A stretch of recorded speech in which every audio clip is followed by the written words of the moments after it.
This afternoon, we do have some breaking news with a lot to get to this afternoon. 2 officer-involved shootings happening today in East Tennessee. They are unrelated. The latest taking place in the Cedar Bluff area of Knoxville late today.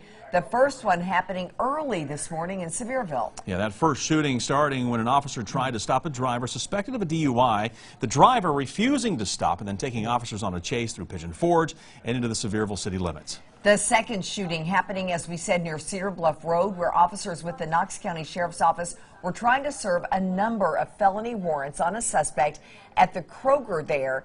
That incident also resulting in a police chase that ended at the on-ramp to I-40, where the suspect was captured. WATE 6 on your side reporter Elizabeth Kubel is on the scene in Cedar Bluff. Elizabeth, what have you learned out there?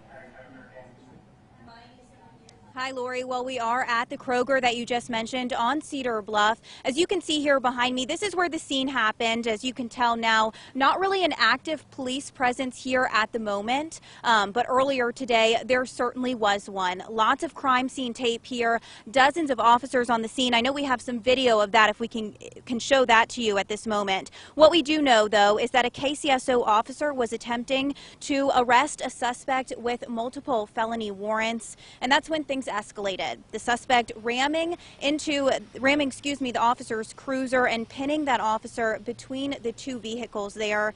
The officer then firing shots, and those shots striking that suspect who was the driver in the car and also striking a passenger in the car. We do know that both of those individuals were taken to UT Hospital with what appears to be non-life-threatening injuries. The officer also taken to an area hospital just to be checked out. We also were speaking to investigators earlier today. Let's take a listen to what they told us.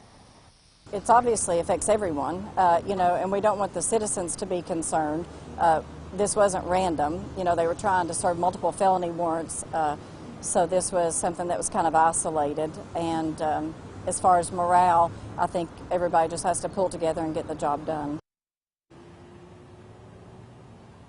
Now, we are told from this point on that KPD, the Knoxville Police Department, will be handling the investigation. And coming up at 5 o'clock, we are talking to a witness of this shooting. We'll have his sound, the reaction from him coming up at 5 o'clock. Until then, Lori and Bo, I'll send things back to you. All right, Elizabeth, thank you so much. Yeah, looking forward to hearing his take on what he witnessed as everything unfolded. Absolutely.